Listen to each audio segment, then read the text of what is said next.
കാണൂ പരസ്യരഹിതമായ ഏറ്റവും പുതിയ എപ്പിസോഡുകൾ. നോക്കി നിൽക്കാതെ അങ്ങോട്ട് ചെല്ലേ.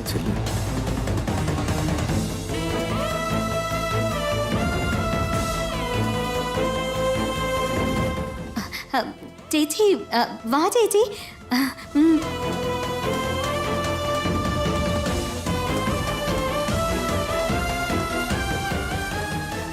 ഒന്ന് ചിരിക്കു സാറേ.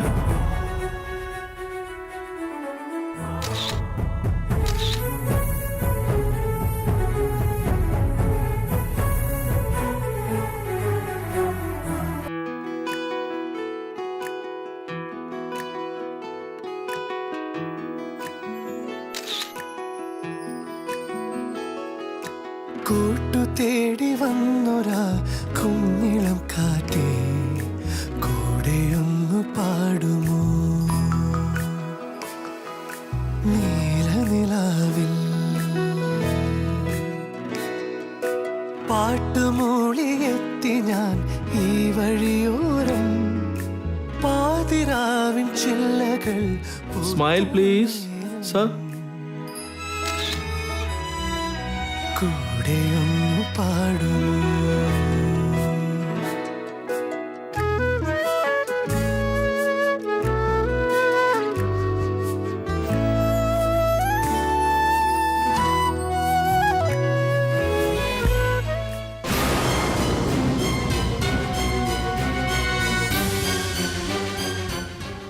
ഭാര്യ മറ്റേ കുട്ടിയല്ലേ, പിന്നെന്തിനാ ഈ കുട്ടിയോടൊപ്പം നിൽക്കുന്നത്? അതെ ശ്രേയെ, നിങ്ങൾ രണ്ടുപേരും ഫോട്ടോസ് എടുക്ക, ഞാൻ പൂജ നടക്കുന്നിടത്തേക്ക് ചെല്ലട്ടെ. മതി, ഇനി ഫോട്ടോ എടുക്കണ്ട.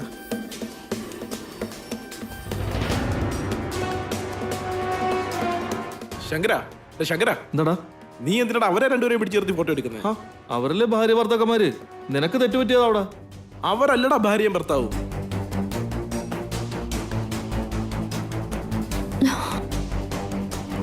അങ്ങനെ ഒരു കടമ്പ കൂടി കടന്നു കിട്ടി. ഇനി എന്തൊക്കെയാണോ ബാക്കിയുള്ളത് ഈശ്വര. എക്സ്ക്യൂസ് മീ മാഡം, ഒരു സ്റ്റിൽ എടുത്തോട്ടെ. ഇതുവരെ എടുത്തതൊക്കെ മതി. ഇങ്ങോട്ടൊന്ന് നോക്കി പറഞ്ഞേ മാഡം.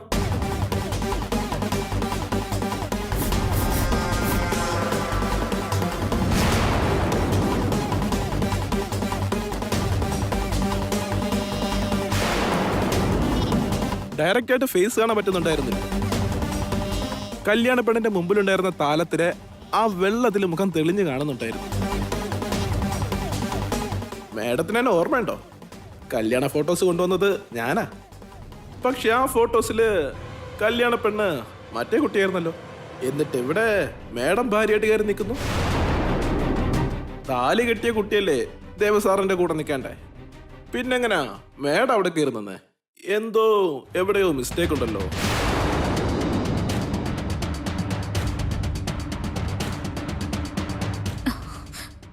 പ്ലീസ്, ഇതിനെക്കുറിച്ച് ഇനി ആരോട് പറയരുത്. ആരോടും പറയരുതെന്ന് പറയുമ്പോ ഇതെന്തോ വലിയ സ്കാം ആണെന്ന് തോന്നല്ലോ. ഇതൊക്കെ നമ്മൾ ഇവിടെ നിന്ന് ഇങ്ങനെ സംസാരിക്കേണ്ട കാര്യങ്ങളേ അല്ല. പുറത്തെവിടെയെങ്കിലും പോയി മുറിയെടുത്ത് സംസാരിക്കാം. പ്ലീസ്, ദയവ് ഇതെന്നെ ശല്യം ചെയ്യരുത്. അല്ലെങ്കിൽ അതിന് കുറച്ച് ചെലവുണ്ട്. പണമാണല്ലോ എല്ലാത്തിനും പരിഹാരം. പണോ? ഞാൻ ഈ വീട്ടിൽ പുതിയതായിട്ട് വന്നതല്ലേ, എന്റെ കയ്യിൽ കാശൊന്നുമില്ല. കാശായിട്ട് തന്നെ വേണമെന്നില്ല മാഡം. വലിയ വീട്ടുകാരല്ലേ. ഇവിടെയുള്ള പെണ്ണുങ്ങളുടെ കയ്യിലെ ആഭരണങ്ങൾക്ക് കുറവുണ്ടാവില്ലല്ലോ, അത് തന്നാലും മതി. നിങ്ങൾക്ക് തരാൻ എന്റെ കയ്യിൽ ഇപ്പൊ ഒന്നുമില്ല സാറേ, പ്ലീസ്. അങ്ങനെ പറഞ്ഞാൽ പറ്റില്ലല്ലോ. നെഗറ്റീവിന്റെ രൂപത്തിൽ ഒളിഞ്ഞിരിക്കുന്നത് ഫോട്ടോയായിട്ട് മാറി പുറത്ത് പോകാതിരിക്കണമെങ്കിൽ അതിന്റെ ചിലവ് വഹിച്ചല്ലേ പറ്റൂ. ഞാൻ ഫോൺ ചെയ്യാം, അപ്പൊ ആരും ഒരേതെ കൊണ്ട് തന്നാലും മതി. നല്ലൊരു തുകയ്ക്കുള്ളത് റെഡിയാക്കി വെച്ചേക്കണം മാഡം. എന്നാ നമുക്ക് പിന്നെ കാണാം. Smile please. ടെൻഷനിൽ പോലും നല്ല അടിപൊളി എക്സ്പ്രഷനാ.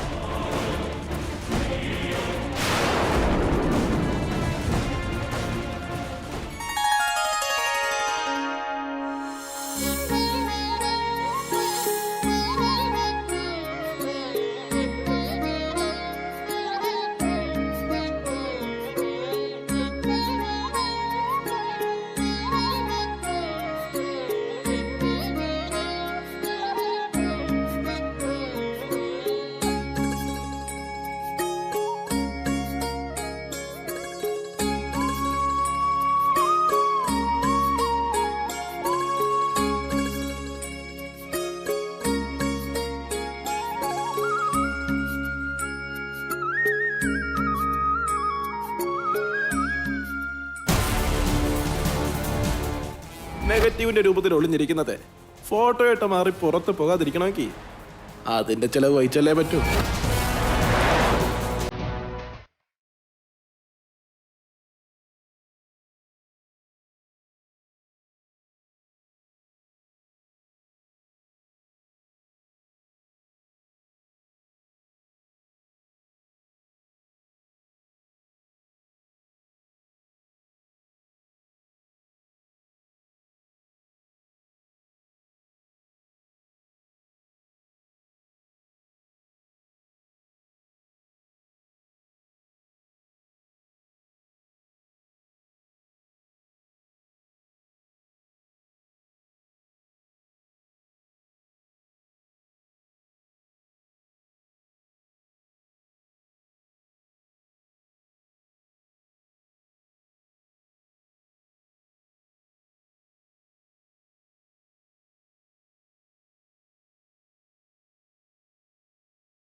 തിരുമേനി ഗുരുക്കളോട് വേറൊരു ഏലസ് ചോദിക്കണേ. ആ ഞാനത് ചോദിച്ചോളാം. വീണ്ടും എന്തിനാ അതിന്റെ പുറകെ പോകുന്ന കൗസല്യേ?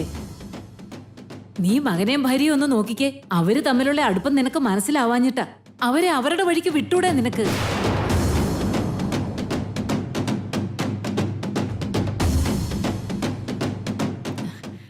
ഏട്ടത്തിക്ക് ഒന്നും അറിയില്ല. നിനക്ക് ആ കൗസല്യം ഒന്നും അറിയാത്തെ.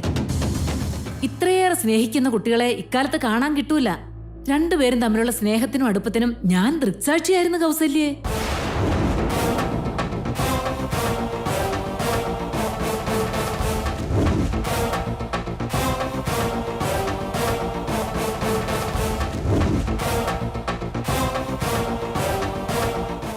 രണ്ടുപേരും തമ്മിൽ അടുപ്പൊക്കെ ഉണ്ടാവും. എന്നാലത് നിലനിന്ന് പോണ്ടേ ഏട്ടത്തി. മഹേശ്വരി, അവക്കതാണ് സമാധാനം. എനിക്ക് നടക്കട്ടെ. ഒരു ഏലസ് അല്ലേ, അതങ്ങ് കെട്ടിക്കോട്ടെ. അതൊന്നും അല്ല കാര്യം. കൗസല്യയുടെ മനസ്സിൽ വേറെ എന്തൊക്കെയോ സംശയങ്ങൾ ഉണ്ടെന്നാ എനിക്ക് തോന്നുന്നേ.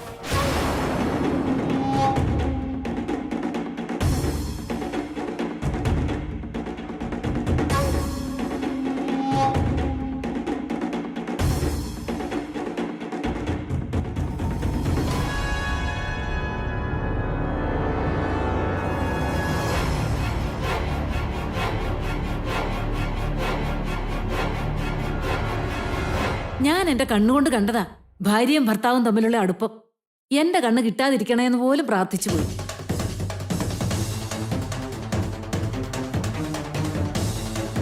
അതിരിക്കട്ടെ, ചെറിയ ആരുടെ കൂടെയാ ദേവനെ കണ്ട്? ഐ മീൻ ശ്രേയനെയും ദേവനെയും തന്നെയല്ലേ കണ്ടത്? വേറെ ആരെയല്ലല്ലോ കണ്ടത്.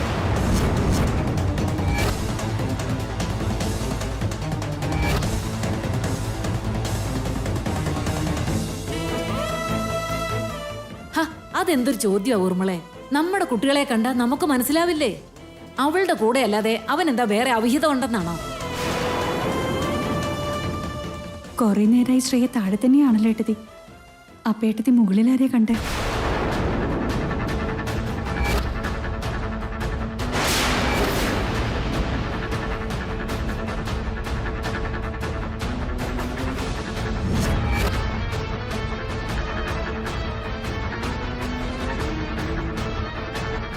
എന്താടി നീയല്ലേ മുകളിലേക്ക് പോയത്? എന്റെ ടെൻഷൻ എന്താന്ന് എനിക്കല്ലേ അറിയൂ. അതിനിടയിലല്ലേ മോളിൽ പോയി റൊമാൻസ് ചെയ്യുന്നത്. എനിക്കൊന്നും അറിയില്ല. പിന്നെ ആരാ പോയെ? അപ്പൊ കിട്ടിയ തക്കത്തിന് ഈ പിശാശ് മുകളിലോട്ട് കയറി ചെന്ന് കാണും. ഇവര് വൈദേഹി ശ്രേയാണെന്ന് കരുതി നടക്കൂല്ലേ? ചിലപ്പോ ആ ചെറുക്കൻ വൈദേഹിയെ കിന്നരിക്കുന്ന കണ്ടിട്ടാവും വായി തോന്നിയതൊക്കെ ഈ തള്ളച്ച് വിളിച്ചു പറയുന്നത്. ഇപ്പൊ എന്താ ചെയ്യാ? ഞാൻ അവരെ മുകളിൽ കണ്ടതാ. പിന്നെങ്ങനെയാ കൗസല്യ അവള് താഴെ ഉണ്ടാവുക? അബദ്ധത്തിന് അതുവഴി ഒന്നും ചിന്തിക്കാതെ ഞാൻ കയറി ചെന്നത്. കാണാൻ പാടില്ലാത്തതാണെങ്കിലും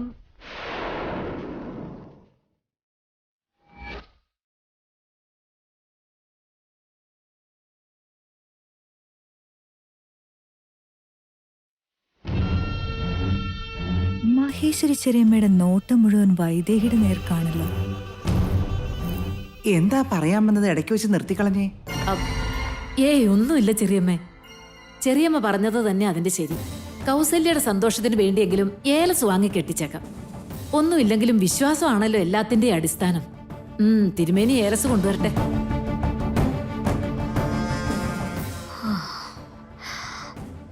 ഇത്രയും നേരം പറഞ്ഞതുപോലെ അല്ലല്ലോ മഹേശ്വരി ചെറിയമ്മ ഇപ്പൊ സംസാരിക്കുന്നു.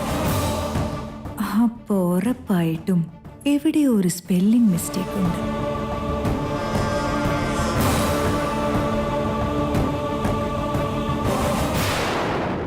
എന്താ മോളെ ഇതൊക്കെ? എനിക്കൊന്നും അങ്ങോട്ട് മനസ്സിലാകുന്നില്ല. എന്താ പറ്റിയത്? നിന്നെപ്പോലൊരു നല്ല പെൺകുട്ടി ഈ കുടുംബത്തിലേക്ക് വന്നല്ലോ എന്ന് ഞാൻ സന്തോഷിച്ചിരിക്കുകയായിരുന്നു. എന്നിട്ട് നിന്റെ അനിയത്തിക്ക് വേണ്ടിയായിരുന്നോ നീ ഇത്രയൊക്കെ ചെയ്തു കൂട്ടിയത്? എന്റെ അനിയത്തി എന്നെക്കാളും നല്ലവളാ ചെറിയമ്മേ. പക്ഷേ പഠിക്കാൻ പോയത് കാരണം വീട്ടുജോലികളൊന്നും അറിയില്ല. എന്നാലും പെട്ടെന്ന് അവള് പഠിച്ചെടുത്തോളൂ. ദയവ് ഇത് ചെറിയമ്മ ഇതിനെക്കുറിച്ച് ആരോടും പറയാതിരുന്നാ മതി. സാരമില്ല, അതൊക്കെ നമുക്ക് പോട്ടേന്ന് വയ്ക്കാം. ഇപ്പൊ എന്റെ മനസ്സിൽ വേറൊരു കാര്യമാണല്ലോ മോളെ. നീ ശരിക്കും ദേവന്റെ ഭാര്യ അല്ലാന്നുണ്ടെങ്കിൽ, അവനുമായി നിനക്ക് യാതൊരുവിധ ബന്ധവും ഇല്ലെന്നാണെങ്കിൽ, പിന്നെ അത്രയേറെ ഇഷ്ടത്തോടെ അവന്റെ അടുത്ത് പോയി നിന്നത് എന്തിനാ? അങ്ങനെ അടുപ്പൊന്നുമില്ലേ ചെറിയമ്മേ. ശ്രേയുണ്ടെന്ന് നോക്കാൻ ആ മുറിയിലേക്ക് കയറിയ അപ്പോഴാ ദേവേട്ടൻ അങ്ങോട്ട് കയറി വന്നത്. തിരിച്ചു നടക്കുന്ന വഴി അറിയാതെ ഏട്ടന്റെ കയ്യിൽ സാരി കുടുങ്ങിയത്. അത് വലിക്കുന്ന വഴി അറിയാതെ ദേവേട്ടന്റെ ദേഹത്ത് ഞാൻ ആ നേരത്താ ചെറിയമ്മ ആ വഴി കയറി വന്നതും ഞങ്ങളെ ഒരുമിച്ച് കണ്ടതും. എന്നാ പിന്നെ ഇക്കാര്യം അപ്പൊ തന്നെ എന്നോട് പറഞ്ഞുകൂടായിരുന്നോ? നിങ്ങൾ ഭാര്യ ഭർത്താക്കന്മാരാന്ന് കരുതി ഞാൻ ഓരോന്ന് പറഞ്ഞപ്പോ എന്തുകൊണ്ടാ നീ അത് തിരുത്താൻ ശ്രമിക്കാഞ്ഞത്? ചെറിയമ്മ പെട്ടെന്ന് ചെറിയമ്മ അങ്ങനെയൊക്കെ പറഞ്ഞപ്പോ രണ്ടുപേരും ശരിക്കും പേടിച്ചു. അതല്ലാതെ അത് ഞാൻ സമ്മതിക്കില്ല. ബന്ധമില്ലാത്ത രണ്ടുപേരെ കുറിച്ച് ഭാര്യയും ഭർത്താവുമാണെന്ന രീതിയിൽ എന്തെങ്കിലുമൊക്കെ മറ്റൊരാളുടെ വായിന്ന് കേൾക്കാൻ ഒരു പെൺകുട്ടി ആഗ്രഹിക്കില്ല. ഈ മഹേശ്വരി നിന്നേക്കാളൊക്കെ കുറേയേറെ ജീവിതം കണ്ടവളാ. നിങ്ങൾ രണ്ടും തമ്മിൽ ഒരു ബന്ധമില്ലെന്ന് പറഞ്ഞാൽ ഞാൻ വിശ്വസിക്കില്ല. ആ അടുപ്പവും സ്നേഹവും കെട്ടിപ്പിടുത്തവും ഇതൊന്നും വെറുതെ ഉണ്ടാവുന്നതല്ല. അതിനെത്രയേറെ ആഴമുണ്ടെന്ന് രണ്ടുപേരെയും കണ്ടപ്പോ തന്നെ എനിക്ക് മനസ്സിലായതാ കുട്ടി. ചെറിയമ്മ അങ്ങനെയൊന്നുമില്ല. അത് അപ്രതീക്ഷിതമായിട്ട്. അപ്രതീക്ഷിതമായ കൂട്ടിമുട്ടലുകൾ എനിക്കും മനസ്സിലാവും. അങ്ങനെ ആയിരുന്നില്ല നിങ്ങൾ തമ്മിൽ. പറയുന്നത് എന്തും തൊണ്ട തൊടാതെ വിഴുങ്ങാൻ മാത്രം മണ്ടിയല്ല ഞാൻ. ചില ക്ഷണങ്ങളാണെങ്കിൽ പോലും നിങ്ങളുടെ അടുപ്പത്തിന്റെ ആഴം എനിക്ക് മനസ്സിലായതാ. അത്രയേറെ ഇഴുകിച്ചേരാനും സ്നേഹത്തോടെ അടുത്തു നിൽക്കാനും ഒക്കെ വെറുതെ അങ്ങ് കഴിയില്ല. ഒരു ക്ഷണം അറിയാതെ കൂട്ടിമുട്ടിയതിന്റെ അടുപ്പം അല്ല അതെന്നുള്ളത് എനിക്ക് മനസ്സിലാവും. അത്രയേറെ സ്നേഹമുള്ളവർക്ക് മാത്രമേ അത് പറ്റൂ. പറയേ, നിങ്ങൾ തമ്മിലുള്ള ആ ബന്ധം എന്താണ്? എനിക്കതറിയണം. ദേവൻ ഞാൻ കയ്യിലെടുത്ത് വളർത്തിയ കുട്ടിയാ. അവൻ ഒരു തെറ്റ് പറ്റൂന്ന് ഞാൻ വിശ്വസിക്കില്ല. നിന്റെ കാര്യത്തിൽ എനിക്ക് ദേവനോട് പോലുള്ള നല്ല അഭിപ്രായം മാത്രമേ ഉള്ളൂ. തെറ്റായ കണ്ണിൽ കാണാൻ പറ്റുന്നില്ല. നീ എന്തൊക്കെയോ ഒളിക്കുന്നുണ്ട് മോളെ. അതെന്താണെന്ന് എന്നോട് പറഞ്ഞൂടെ? ദൈവം ദയവ് ചെയ്ത് ചെറിയമ്മ എന്നോടൊന്നും ചോദിക്കരുത്.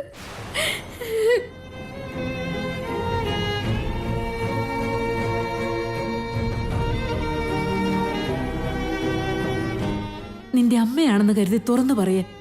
എനിക്ക് നിന്നെ മനസ്സിലാക്കാൻ പറ്റും. ചെറിയമ്മയുടെ വാക്കുകള് എന്റെ ഹൃദയത്തിൽ കൊള്ളുന്നുണ്ടെങ്കിലും വേദന സഹിച്ചുകൊണ്ട് നിൽക്കുകയല്ലാതെ എനിക്കൊന്നും പറയാൻ കഴിയില്ല. ചെറിയമ്മയുടെ കാല് ഞാൻ പിടിക്കാം. എന്നോടൊന്നും ചോദിക്കരുത്. അയ്യോ, നീ ഇങ്ങനെ കരയല്ലേ മോളെ. നിന്റെ വിഷമം മനസ്സിലായ അതിന് എന്നെ കൊണ്ടാവുന്ന എന്തെങ്കിലും പരിഹാരം കണ്ടെത്താൻ പറ്റുമെന്ന് കരുതി. പോട്ടെ, വിട്ടേക്ക്.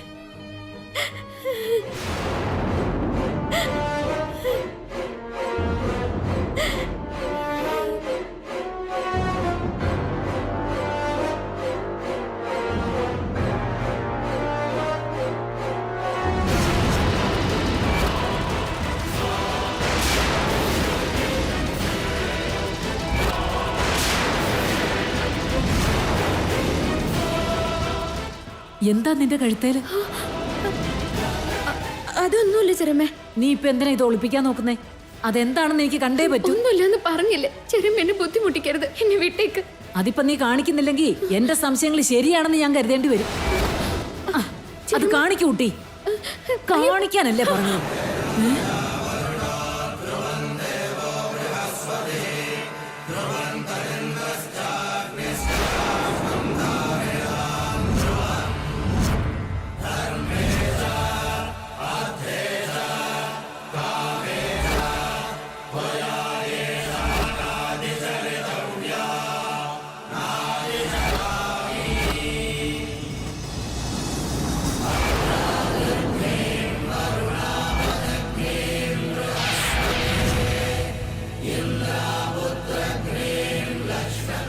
ഇതേതാ ഈ താലി? ആരും അറിയാതെ അപ്പൊ നീ കല്യാണവും കഴിച്ചല്ലേ? എന്നിട്ടായിരുന്നോ ദേവന്റെ കൂടെ നീ അങ്ങനെയൊക്കെ? എന്താ മോളെ ഇത്? എന്റെ ഈശ്വര, എന്തൊക്കെയാ ഇവിടെ നടക്കുന്നേ?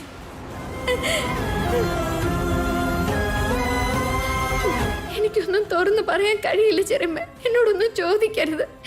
എന്നെ വെറുതെ വിട്ടേക്ക്. ഞാൻ ഇവിടുന്ന് പൊക്കോളാം. എന്തായാലും ഇത്രയൊക്കെ ആയ സ്ഥിതിക്ക് അങ്ങനെ അങ്ങ് വിടാൻ പറ്റുമോ?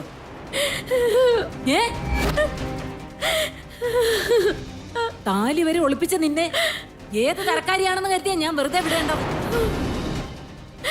നിന്നോട് എനിക്കൊരു സ്നേഹം ഉണ്ടായിരുന്നു. അതുകൊണ്ട് ഇത്രയും നേരം നിന്നോട് നല്ല രീതിയിൽ മാത്രമേ സംസാരിച്ചുള്ളൂ. പക്ഷെ അതിനേക്കാൾ സ്നേഹവും ബന്ധവും ഈ കുടുംബത്തോടും വർമ്മയോടും എനിക്കുണ്ട്. ഈ കുടുംബത്തെ ചതിക്കാൻ ആരെങ്കിലും ശ്രമിച്ചാൽ ഞാൻ വെറുതെ ഇരിക്കില്ല. ഞാൻ ആരും ചതിക്കാനൊന്നും നോക്കിയിട്ടില്ല ചെറിയമ്മ. അങ്ങനെയുള്ള ഒരു ഉദ്ദേശം നിനക്കില്ലെങ്കിൽ പിന്നെ എന്തിനാണ് ഇപ്പോഴും നീ സത്യം ഒളിക്കാൻ ശ്രമിക്കുന്നത്? എന്താ സംഭവിച്ചെന്ന് പറയൂ വൈദേഹി. എന്നോട് പറയേ. നീ പറയുന്നില്ലെങ്കിൽ ഇപ്പൊ തന്നെ സത്യം എല്ലാരോടും ഞാൻ ചെന്ന് പറയും. വേണ്ട ചെറിയമ്മ, അങ്ങനെയൊന്നും ചെയ്തേക്കല്ല. ആരോടും പറയരുത്. ചെറിയമ്മയുടെ കാല് പിടിക്കാൻ. ഇതെന്താ? എണീക്ക്, എണീക്ക് കുട്ടി. എണീക്കാനല്ലേ പറഞ്ഞത്? എഴുന്നേക്ക്. സത്യം ആരെങ്കിലും അറിഞ്ഞ പിന്നെ എന്റെ അച്ഛൻ ജീവനോടെ ഉണ്ടാവില്ല. എന്നാ പിന്നെ എന്താ നടന്നതെന്ന് എന്നോട് പറയാ. നിന്റെ കഴുത്തെ കിടക്കുന്ന ഈ താലി ആര് കെട്ടിയതാ? ദേവനും നിനക്കും തമ്മില് എന്തു ബന്ധമാണ്? ഞങ്ങൾ തമ്മിലുള്ള ബന്ധം ദേവേട്ടൻ എന്റെ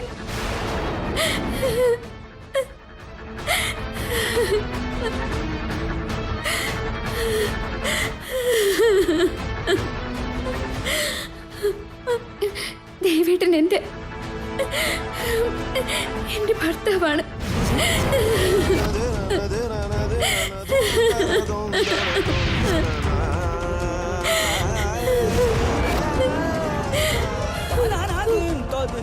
നീ എന്താ അസംബന്ധമായി പറയുന്നത്?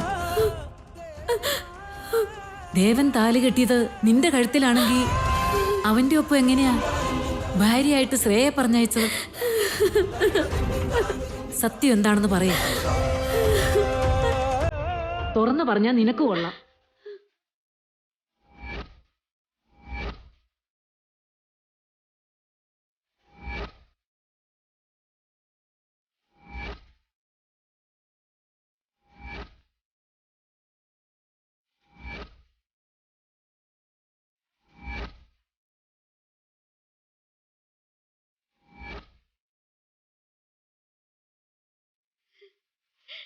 ചെറിയമ്മേന്റെ അവസ്ഥ മനസ്സിലാക്കണം.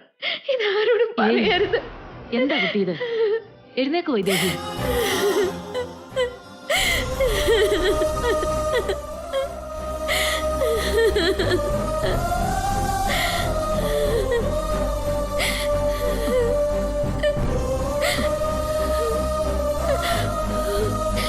വിധി എന്നോട് കാണിച്ച ക്രൂരത ഇതാ ചെറിയമ്മ.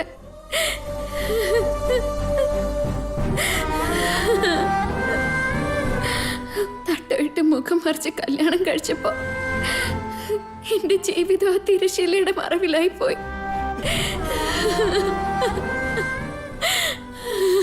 ഇത് വല്ലാത്തൊരു ദ്രോഹമാ, ക്രൂരതയാ. ഇങ്ങനെ ഒരു അന്യായം നിന്നോട് കാണിച്ചിട്ടും നിനക്ക് എങ്ങനെ സഹിക്കാൻ കഴിയുന്നു? എല്ലാം സഹിച്ചു മാറി നിൽക്കുന്നത് എങ്ങനെയാ? സ്വന്തം അനിയത്തിയാണെങ്കിലും നിന്റെ ജീവിതം അവക്ക് വേണ്ടി വിട്ടുകൊടുക്കുകയോ? മോളെ പോലെ വളർത്തിയതിന്റെ കടമ തീർക്കാൻ നിന്റെ ഭർത്താവിനെ തന്നെ വിട്ടുകൊടുത്തോ? ഇപ്പോഴും വൈകിട്ടില്ല, എല്ലാം തിരുത്താൻ സമയമുണ്ട് മോളെ. വർമ്മയോടും കൗസല്യോടും ഞാൻ സംസാരിച്ചോളാം. ഞാനൊരു കാര്യം പറഞ്ഞ അവരൊരിക്കലും എതിർക്കില്ല. തിരശ്ശീലയ്ക്ക് പിന്നിൽ നിന്ന് മരുമോളെ അവര് തന്നെ പുറത്തു കൊണ്ടുവന്നോളൂ. അയ്യോ വേണ്ട ചെറിയമ്മ, ഇനി അതൊന്നും നടക്കില്ല. ചെറിയമ്മ അങ്ങനെ എന്തെങ്കിലും ചെയ്ത എന്റെ അച്ഛൻ അതോടെ ജീവൻ ഒടുക്കും. എന്റെ ഈശ്വര, മോള് കാണിക്കുന്ന ഈ മണ്ടത്തരം ഏറ്റവും വലിയ പ്രശ്നം. നിന്നെ കുറിച്ച് ഒരു നിമിഷം നീ ചിന്തിച്ചു നോക്ക്. എന്റെ അച്ഛൻ ജീവനോടെ ഇല്ലെങ്കിൽ പിന്നെ ഞാൻ എന്തിനാ ജീവിച്ചിരിക്കുന്നത്? എന്റെ അച്ഛന് വേണ്ടി എന്ത് ത്യാഗം ചെയ്യാനും ഞാൻ തയ്യാറാ. എന്റെ അവസ്ഥ ചെറിയമ്മ മനസ്സിലാക്കുന്നറിയാവുന്നോണ്ട് പറഞ്ഞതാ. ചെറിയമ്മ ഇത് ദയവ് ഇത് മറ്റാരോടും പറയരുത്.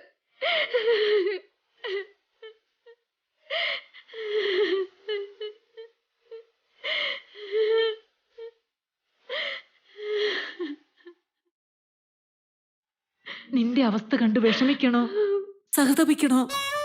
ഈ വയസ്സില് ഇത്രയും വലിയൊരു ത്യാഗം ചെയ്ത് നിന്നെ അഭിനന്ദിക്കണോ? എനിക്കൊന്നും മനസ്സിലാവുന്നില്ല. ധൈര്യമായിട്ടിരിക്കെ.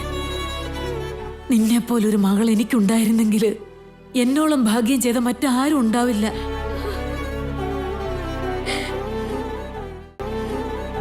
നിനക്കെപ്പോ എന്താവശ്യമുണ്ടെങ്കിലും ഈ അമ്മയെ വിളിക്കാൻ മറക്കരുത്. എന്തിനും ഏതിനും ഞാനുണ്ടാവും.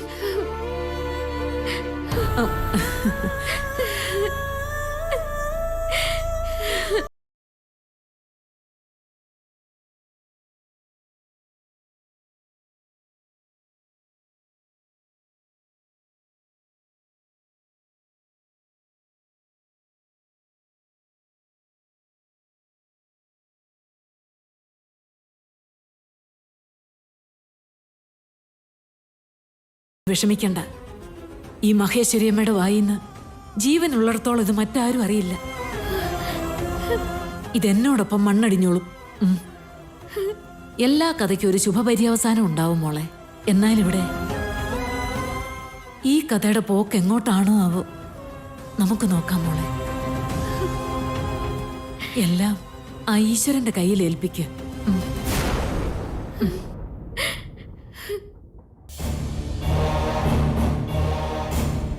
നേരം വെളുത്ത് ആരെയാണാവോ കണി കണ്ടത്? തൊട്ടതെല്ലാം പ്രശ്നങ്ങളാണല്ലോ. പോലീസ് പോയെന്ന് സമാധാനിച്ചപ്പോ മഹേശ്വരിയമ്മയുടെ ചൊറിച്ചിൽ തീർന്നെന്ന് കരുതിയപ്പോ ദേ ഒരു ഫോട്ടോക്കാരൻ. അവന്റെ ബാധ എങ്ങനെ ഇപ്പൊ ഒഴിപ്പിക്ക?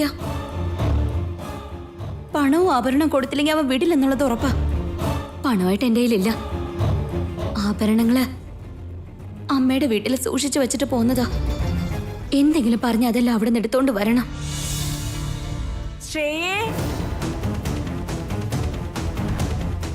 ആ ദേ ഒരു മിനിറ്റ് അമ്മ, ഇപ്പൊ വരാം.